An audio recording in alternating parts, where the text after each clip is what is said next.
بسم اللہ الرحمن الرحیم۔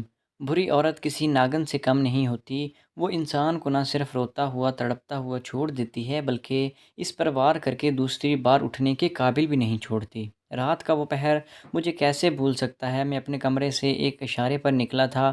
اس کا نازک کومل سا ہاتھ، اس نے مجھے ہاتھ کے اشارے سے بلا کر راہداری میں آنے کو کہا۔ میں بے چین ہو کر اٹھ گیا۔ عورت کی معمولی سی بات بھی اتنی طاقت ہوتی ہے کہ میرے جیسا کمزور دل کا مرد کہاں اٹک سکتا ہے؟ میں تو اسے بہت عظیم درجہ دیتا تھا، میرے لیے وہ کسی دیوی سے کم نہیں تھی۔ میں اٹھا، آس پاس دیکھا، باقی سب لڑکے سو رہے تھے۔ کمرے میں ہم 3 لوگ تھے۔ میں اکثر دیکھتا تھا کہ یہ کمرہ اونچی دیوار پر مشتمل تھا۔ اس کمرے میں رہتے ہوئے مجھے 1 سال سے زیادہ عرصہ گزر چکا ہے۔ اب یہاں پر اپنی نوکری کو لے کر بہت پرسکون اور پر اعتماد تھا، پر میں نہیں جانتا تھا کہ ایک ناگن کا وار مجھے اپنی زندگی میں بہت پیچھے لے جائے گا۔ میں اس کے ہاتھ کے اشارے سے باہر آیا، بلکہ شاید میں بھی اس کا انتظار ہی کر رہا تھا۔ یہ چاندنی رات تھی جب اپنے کمرے کی کھڑکی سے میں نے باہر اس کے ہاتھ کو ہوا میں لہراتے ہوئے دیکھا۔ اسے امید نہیں ہوگی کہ میں جلدی اٹھ کر باہر آ جاؤں گا، اس کے اشارے کا جواب دوں گا، پر میں فوراً ہی کمرے سے اٹھ کر باہر آ گیا۔ میں نے دیکھا کہ وہ سرخ رنگ کے لباس میں تیار کھڑی تھی۔ اس کے بال اس کے کندھوں کو چھو رہے تھے اور تیز لپسٹک لگا کر اس نے ایک کالے رنگ کا بیگ اپنے کندھے سے لٹکایا ہوا تھا۔ میں اسے دیکھتا جا رہا تھا، میری نظریں اس کے وجود پر پھسل رہی تھیں۔ اس وقت کہاں جانا ہے؟ میں نے اٹکتے ہوئے پوچھا۔ زیادہ سوال نہیں کرو، تم مجھ سے اس کام کے پیسے لوگے، پھر ایسی باتیں کیوں کر رہے ہو؟ اس نے یہ کہہ کر مجھے میرے ہاتھ سے پکڑا اور لے جانے لگی۔ میں جیسے ہوا میں سرد ہو چکا تھا، مجھے لگتا تھا اب میں انسان نہیں رہا بلکہ ایک مجسمہ بن گیا ہوں۔ اس کے ہاتھ سے جیسے میرے اندر ایک بجلی سی دوڑ گئی تھی اور اگلے ہی لمحے میں برف کی مانند بن گیا تھا۔ مجھے بالکل بھی اپنا آپ اپنے اختیار میں محسوس نہیں ہو رہا تھا، لگتا تھا بس وہ مجھے کسی چابی والے کھلونے کی طرح لے جا رہی ہے اور میں چلا جا رہا ہوں۔ میں نے اپنی آنکھیں بند کر لیں، میں اس کے ساتھ چل پڑا۔ بڑے ہی گیٹ پر بہت زیادہ خاموشی ہوتی تھی۔ سامنے مرکزی دروازہ تھا۔ مرکزی دروازہ 3 نمبر کی چابیاں ہمیشہ میرے پاس ہی ہوتی تھی۔ اس نے مجھے منت کر کے میری طرف دیکھا۔ میں نے فوراً ہی اپنی جیب سے وہ چابیاں نکالیں، تالے کو ہلکا سا سرکایا اور دروازے کو کھول دیا۔ ہم دونوں بآسانی اس کمرے سے باہر نکل چکے تھے، لگتا تھا جیسے وہ فرار ہونے جا رہی ہے۔ اس نے تھوڑی دیر آرام آرام سے مجھے چلنے کا اشارہ کیا کہ کہیں کوئی آواز پیدا نہ ہو جائے۔ چلتے چلتے ہم دونوں اس بڑی بلڈنگ کی پارکنگ میں آ گئے۔ پارکنگ سے آگے ہمیں 2 4 گاڑیاں دکھائی دیں۔ ان میں سے ایک گاڑی کو روک کر وہ اس کار میں بیٹھ گئی۔ میں سامنے ڈرائیور کے ساتھ بیٹھ گیا۔ کہاں جانا ہے؟ ڈرائیور نے پوچھا۔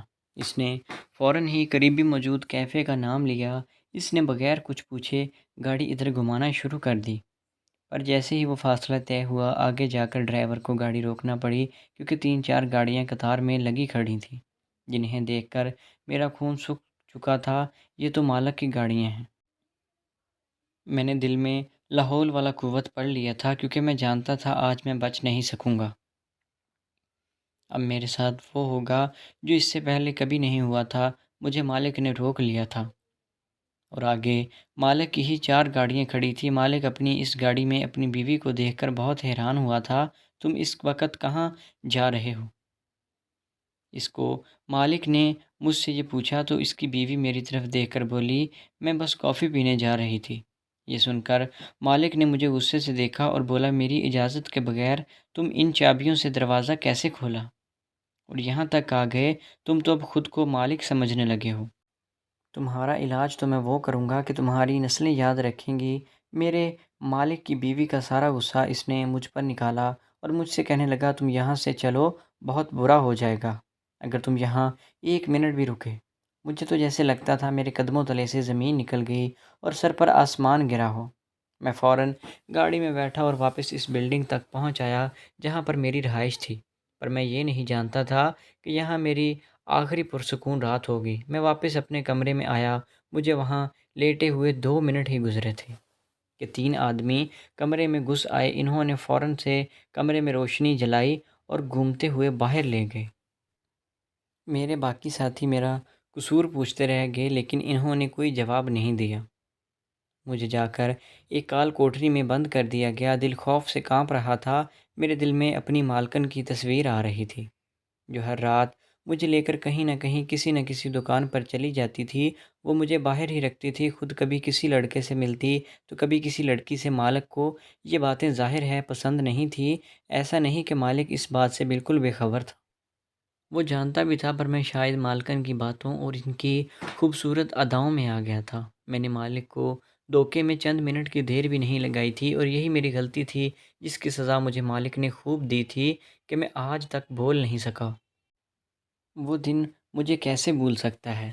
دن نہیں بلکہ رات کہوں گا، وہ رات مجھے کبھی نہیں بھولتی جب میں کال کوٹری میں کسی بن پانی مچھلی کی طرح تڑپ رہا تھا۔ میں کبھی ادھر دیکھتا، کبھی روشن دان کو، تو کبھی دروازے کو کہ دروازہ کھلے کوئی آئے اور مجھ سے بات کرے۔ پر کافی دیر کے بعد دروازہ کھلا اور مالک خود وہاں آ گیا۔ مالک کا چہرہ غصے سے لال تھا اور بہت زیادہ دہشت ناک لگ رہا تھا۔ مجھ سے کہنے لگا کہ تیرے ناخن کھینچ ڈالوں گا اگر مجھے سچ نہیں بتایا۔ مجھے وہ چاہتا تھا کہ میں انہیں سب کچھ سچ سچ بتا دوں، جبکہ مجھے کچھ معلوم نہیں تھا سوائے اس کے کہ مالکن اپنے دوستوں سے ملتی ہے۔ میری چپ نے مالک کو اور زیادہ غصہ دلایا کہ تم ایک عورت پر بھروسہ کرتے ہو، میری تمہیں کوئی پرواہ نہیں، تم میرا نمک کھاتے ہو، مجھ سے ہی نمک حرامی کرتے ہو۔ مالک نے مجھے اتنا مارا کہ میں بے ہوش ہو گیا، مگر پھر بھی وہ مجھے جان سے مار نہیں سکتا تھا۔ اس نے مجبوراً مجھے ایک بندے کے حوالے کر دیا۔ اس آدمی نے کہا کہ تم نے مالک کے گھر میں جو فساد ڈلوانے کی کوشش کی ہے، اسے ہی ختم کرنے کے لیے تمہیں یہاں سے سعودی عرب بھیجا جائے گا۔ دبئی میں کام کرتے ہوئے مجھے 2 سال ہوئے تھے، اب میری کمائی بھی اچھی ہونے لگی تھی۔ اس لمحے جب کہ مجھے کسی اور کام کی ضرورت نہیں تھی، میں صرف یہاں رہنا چاہتا تھا۔ مجھے اس بڑی کمپنی سے نکال کر سعودی عرب میں ایک مزدور کی حیثیت سے بھیج دیا گیا تھا۔ یہاں میرا پہلا دن تھا، میں بہت زیادہ اداس ہوا، مجھے اپنے گھر والوں کی یاد آنے لگی۔ وہ دن جب میری امی نے مدیحہ کے گھر میرا رشتہ بھیجا تھا۔ مدیحہ میرے بچپن کی مانگ تھی، وہ بھی مجھے پسند کرتی تھی اور میں اس کے لیے دیوانہ تھا۔ جب بھی میں مدیحہ کے گھر جاتا اس کے لیے ضرور تحفہ لے کر جاتا تھا۔ امی میرے جذبات کو بھانپ چکی تھی۔ ایک دن امی مجھ سے کہنے لگی، بیٹا آج تم مدیحہ کے لیے ہاں کر ہی دو۔ میں نے امی کی طرف چونک کر دیکھا تو امی مسکرا کر بولی، ہاں بیٹا، میں اور ارشد مدیحہ کا رشتہ تمہارے لیے مانگنے جا رہے ہیں۔ یہ سن کر میری تو باتیں ہی کھل گئی تھی۔ میں نے امی کا ماتھا چوم لیا، ان کا شکریہ ادا کیا اور کہا، ماں جی اگر آپ میرا رشتہ مدیحہ سے کروا دیں گے، میں ساری عمر آپ کا غلام بن کے رہوں گا۔ میری ماں یہ سن کر ہنس پڑی اور بولی، غلام تو اس کا بن جائے گا، یہ بات بھی میں اچھی طرح جانتی ہوں، مگر بیٹا بات دراصل ایسی ہے کہ میں نہیں چاہتی کہ تم کسی بھی طرح سے مدیحہ کے سامنے اس کے لیے پریشانی کا باعث بنو۔ آج ہم جب مدیحہ کے گھر جائیں گے تو تم نے اپنے روزگار اور اپنے کام کا ذکر ضرور کرنا ہے۔ ایسا نہ ہو کہ تم مدیحہ سے یہ کہہ دو کہ وہ روکھی سوکھی بھی تمہارے ساتھ کھا کر رہ لے گی۔ عورت کی ذمہ داریاں اسے مرد کے ساتھ بچوں کو بھی سنبھالنا ہوتا ہے، اور وہ کبھی بھی غریب مرد سے شادی نہیں کرتی۔ میں نے اماں کی باتیں اپنے دل میں رکھ لی تھیں۔ میں نے سوچ لیا تھا کہ میں مدیحہ کی ہر خواہش پوری کرنے کے لیے ملک سے باہر ضرور جاؤں گا، اور پھر جب ان لوگوں نے میرا رشتہ منظور کیا تو اسی شرط پہ کیا تھا کہ میں بیرون ملک پیسہ کمانے ضرور جاؤں گا۔ میں نے امی سے بھی وعدہ کیا تھا کہ آپ ایک بار مدیحہ سے میرا رشتہ کر دیں، اس کے بعد میں آپ کو کبھی بھی کوئی شکایت کا موقع نہیں دوں گا۔ امی نے حامی بھر لی، وہ میرا رشتہ لینے کے لیے چلی گئیں۔ مدیحہ کے والدین نے اسی شرط پر مجھے رشتہ دے دیا تھا کہ میں کچھ مہینے بعد ہی کمانے کے لیے یہاں سے نکل جاؤں گا۔ جب میں نے ایسا کیا تو اماں کو بتا دیا، اماں کہنے لگی کہ اگر تم کمائی کرنے دبئی چلے جاؤ گے تو ہم اکیلے رہ جائیں گے۔ میں نے تو تمہیں پہلے ہی کہا تھا کہ تم بیوی کے وفادار ہوگے، ماں باپ کو بھول جاؤ گے۔ میں نے اپنی ماں کو تسلی دی اور دبئی جانے کے لیے کام شروع کر دیا۔ میرے سسرال والے بھی چلاک تھے، حالانکہ میرے اپنے چچا چچی ہی تھے، پر انہوں نے یہ شرط رکھ دی کہ جب تک تم یہاں سے اپنے ویزے اور ٹکٹ کا بندوبست نہیں کر دیتے تب تک ہم نکاح نہیں کریں گے، اور رخصتی اس وقت ہوگی جب تم دبئی سے اچھا خاصا پیسہ کما کر واپس آؤ گے۔ میرا دل اگرچہ بجھ گیا تھا، میں دبئی جانے سے پہلے نکاح کے بعد شادی اور رخصتی بھی سوچ رہا تھا، پر ایسا کچھ نہیں ہوا۔ اماں ابا کہنے لگے کہ ہمارے پاس تو رخصتی اور ولیمے کے پیسے بھی نہیں ہیں۔ میں اماں ابا کو کیا کہہ سکتا تھا؟ یہاں تک کہ وہ سب کچھ سلسلہ چل پڑا تھا۔ میں اپنے ملک سے پردیس آ گیا تھا۔ وہ لڑکی جس کا نام مدیحہ تھا میرے نکاح میں آ گئی تھی۔ میں مدیحہ کو بہت چاہتا تھا، وہ مجھے شروع سے ہی پسند تھی، لیکن اب سوال تو مجھے یہ تھا کہ مدیحہ بھی مجھے پسند کرتی ہے۔ میں چاہتا تھا کہ مدیحہ سے کم از کم میری بات تو ہو جائے، کیونکہ میرا اس کے ساتھ نکاح ہو گیا تھا، اب وہ میری بیوی ہے۔ میں جب چاہوں اس سے بات کر سکتا ہوں۔ اگلے ہی دن میں جب دبئی پہنچ گیا، نوکری کے سلسلے میں جس جگہ گیا تھا وہیں سے میں نے مدیحہ کو فون پر کال کرنے کا سوچا، لیکن میرے پاس اس کا فون نمبر نہیں تھا، سو میں نے امی سے گوش گزار کی کہ انہوں نے کہا کہ میں کل جا کر اسے چپکے سے موبائل دے آؤں گی۔ میں اب اس موبائل فون کا کیا کروں گی؟ تم مدیحہ سے ہی بات کرتے رہو تو میرے لیے خوشی کا باعث ہوگا۔ میں امی کی یہ بات سن کر بہت خوش ہوا، اور اگلے ہی دن امی نے ویسا ہی کیا جیسا کہ مجھ سے وعدہ کیا تھا۔ گھر سے بڑی سکرین والا موبائل فون لے جا کر مدیحہ کو دے دیا کہ تم میرے بیٹے سے بات کر لو۔ مدیحہ تو فون دیکھ کر ہی بہت خوش ہوئی تھی، اس نے سب سے پہلے مجھے ہی فون کیا، کہنے لگی کہ تم تو بڑے ہی امیر ہو گئے ہو، اور میں تمہاری محبت کا کیسے شکریہ ادا کروں؟ تمہاری والدہ نے مجھے تمہارا تحفہ دے دیا ہے، میں بہت خوش ہوں۔ میں اپنی بیگم کی خوشی دیکھ کر بہت زیادہ خوش تھا۔ تبھی میں نے اس سے کہا کہ تم مجھے اپنی تصویر ضرور بھیجنا، میں تمہیں دیکھنا چاہتا ہوں۔ اس بات پر مدیحہ کا لہجہ یکدم بدل گیا اور بولی، ابھی تو ہمارا نکاح ہوا ہے پر ہم ایک دوسرے پر محرم نہیں۔ میرا منہ بن گیا۔ میں نے کہا، ایسے کیسے ہو سکتا ہے؟ نکاح کے بعد میاں بیوی ایک دوسرے کے لیے محرم ہی ہو جاتے ہیں۔ بولی کہ ایسا تو نہیں ہو سکتا، میں آپ کو فی الحال اپنی کوئی تصویر نہیں بھیجوں گی۔ یہ سن کر مجھے بہت برا لگا، پر میں خاموش ہو گیا اور میں نے فون بند کر دیا۔ میرا خیال تھا کہ مدیحہ مجھے دوبارہ کال کرے گی، پر ایسا کچھ بھی نہیں ہوا۔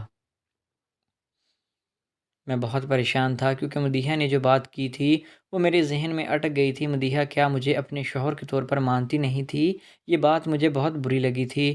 میں یہ بار بار یہ باتیں سوچی تھی، اور مجھے اس بات کا ایک ہی جگہ نظر آتا تھا کہ میری بیوی مجھ سے خوش نہیں ہے۔ پر ایسا کیا ہوا جو ایک دو دن میں ہی اس کی خوشی ہوا ہو گئی؟ جو بات وہ مجھ سے کرتی تھی وہ بھی نہیں کرتی، پر میں بہت پریشان ہو گیا۔ میں نے یہ بات امی سے پوچھی کہ امی، ہم دونوں کا نکاح ہوا ہے، پھر مدیحہ میرے ساتھ کوئی بات چیت نہیں کرتی، نہ مجھے شوہر والا مقام دیتی ہے۔ میری ماں بھی مجھ پر غصہ کرنے لگی، بولی کہ ہاں بیٹا، مدیحہ نے مجھے بتایا تھا کہ تم اسے تصویر مانگ رہے ہو، وہ بھی کچھ عجیب قسم کی۔ بیٹا خدا کا خوف کرو، وہ ملک انگریزوں کا ہے، ایسا نہ ہو کہ ہمارے گھر کی عزت نیلام ہو جائے۔ اماں کی بات سن کر میں بہت سخت شرمندہ ہوا۔ میں نے مدیحہ کو منع بھی کیا تھا کہ وہ ان باتوں کو دوسروں کو نہ بتائے، پر اب تو مدیحہ نے ایک ایک بات جا کر امی کو بتا دی تھی۔ میری ماں نے جو میری باتیں سنی تو انہوں نے سر پکڑ لیا اور بولی کہ بیٹا، مجھے تم سے یہ امید نہیں تھی کہ تم اپنی بیوی سے ایسی باتیں کرتے ہو، جب کہ ابھی تک اس کی رخصتی بھی نہیں ہوئی۔ میری بیوی نے میری ماں کی نظر میں تو اچھا تصور بنا لیا تھا، پر ماں کے سامنے اس نے میری کوئی عزت نہیں چھوڑی تھی۔ ماں کو یہ لگنے لگا تھا کہ شاید میں ہی بے صبرا ہوا ہوں جو اپنی بیوی سے غلط قسم کی فرمائش کرتا ہوں۔ اس دن کے بعد سے میں مدیحہ سے بات کم کرنے لگا۔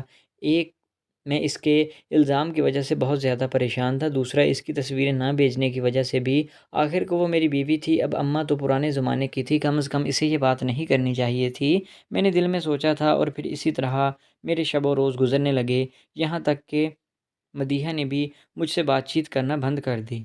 میں اس صورتحال میں بہت زیادہ پریشان ہوا۔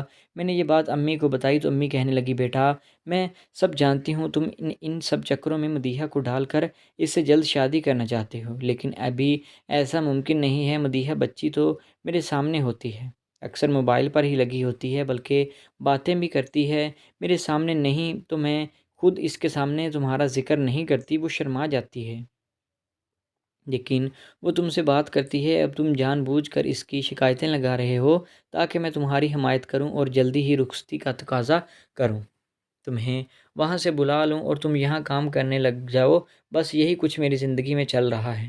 مدیحہ کی طرف سے بھی میں بہت زیادہ پریشان تھا، جبکہ ادھر مالک والا بھی قصہ کھل گیا تھا۔ مالک نے تو مجھے اس قدر تباہ و برباد کر کے رکھ دیا تھا کہ میں اب اٹھ کر بھی چلنے کے قابل بھی نہیں رہا تھا۔ خدا جانے کیسے ترس کھا کر اس نے مجھے سعودی عرب بھیج دیا تھا، جہاں پر میری نئی نوکری چل لگ گئی تھی۔ نئی نوکری پر آنے کے بعد سے مجھے مدیحہ کی یاد ستا رہی تھی۔ میں اسے فون کر کے سب کچھ بتانا چاہتا تھا، کم از کم سب کچھ نہ صحیح اس کو اپنی بیماری کا تو بتاتا، پر مدیحہ سے بات نہیں ہو پا رہی تھی۔ ایک دن میں امی سے کہا کہ آپ مدیحہ کے کمرے میں جائیں اور میری اس سے لازمی بات کروائیں۔ امی نے ایسا ہی کیا، مدیحہ کے کمرے میں جا کر فون رکھ دیا، پر مدیحہ کسی سے فون پر باتیں کر رہی تھی۔ اس نے اماں کے ہاتھ میں فون نہیں دیکھا اور اماں کے باہر جانے کا انتظار کرنے لگی۔ ان کے باہر جانے کی دیر تھی کہ میری بیوی نے پھر سے موبائل فون پر شروع ہو گئی۔ میں یہ دیکھ کر بہت زیادہ پریشان ہوا۔ مجھے تو ایسی بیوی چاہیے تھی جو ہر وقت مجھ سے محبت کرے، مجھے پیار سے رکھے، پر یہ تو مجھے الٹا ہی ایک عجیب سی کیفیت میں مبتلا کیے جا رہی تھی۔ میں چاہتا تھا میری عزت اور قدر ہو، پر ایسا یہاں کچھ بھی نظر نہیں آ رہا تھا۔ اس دن میں نے سوچا مجھے اب شاید اپنے گھر واپس چلے جانا چاہیے، کیونکہ میں اپنی بہن کی شادی بھی تو کرنی تھی، لیکن اس کے ساتھ ساتھ میرا گھر اجڑ کر دوبارہ برباد نہ ہو جائے۔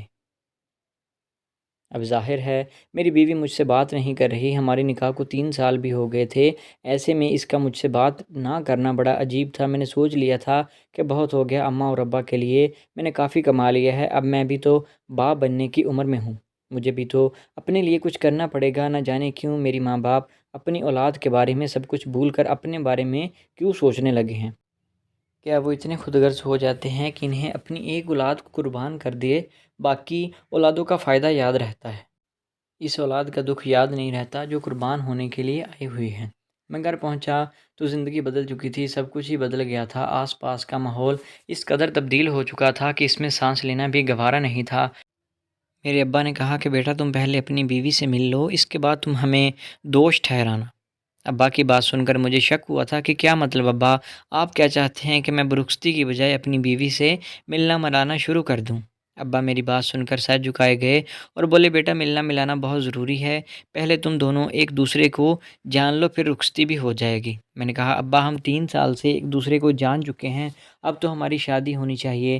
تب میرے ابا نے جو بات مجھے بتائی اس نے تو مجھے پریشان کر کے رکھ دیا تھا۔ بولے کہ تمہاری بیوی کو تمہاری تصویر دیکھ چکی ہے، وہ تم سے شادی کرنے سے انکاری ہو گئی ہے، کہتی ہے کہ تم تو ایک مزدور ہو، وہ پڑھی لکھی ہے، اپنی پڑھائی بھی مکمل کر چکی ہے، اب وہ تم سے شادی نہیں کرنا چاہتی۔ یہ سن کر تو جیسے میرے دل کے ارمان ہی ختم ہو گئے تھے، لگا کہ میں اپنی ساری زندگی ایک نقطے پر ضائع کر دی۔ میں نے کہا میں نے سوچا نہیں تھا کہ میری بیوی میرے ساتھ کیسا رہے گی، اور اب سب کچھ منافقت کی نقاب تلے ڈوب گیا تھا۔ میں نے اپنی بیوی سے اور کوئی بات نہیں کی، ظاہر ہے وہ میری بیوی رہی ہی کہاں تھی، اس نے تو مجھ سے طلاق کا مطالبہ کر دیا تھا۔ میں نے بنا کچھ بحث کیے اپنی بیوی کو طلاق دی، میں خواہ مخواہ اسے لٹکانا نہیں چاہتا تھا۔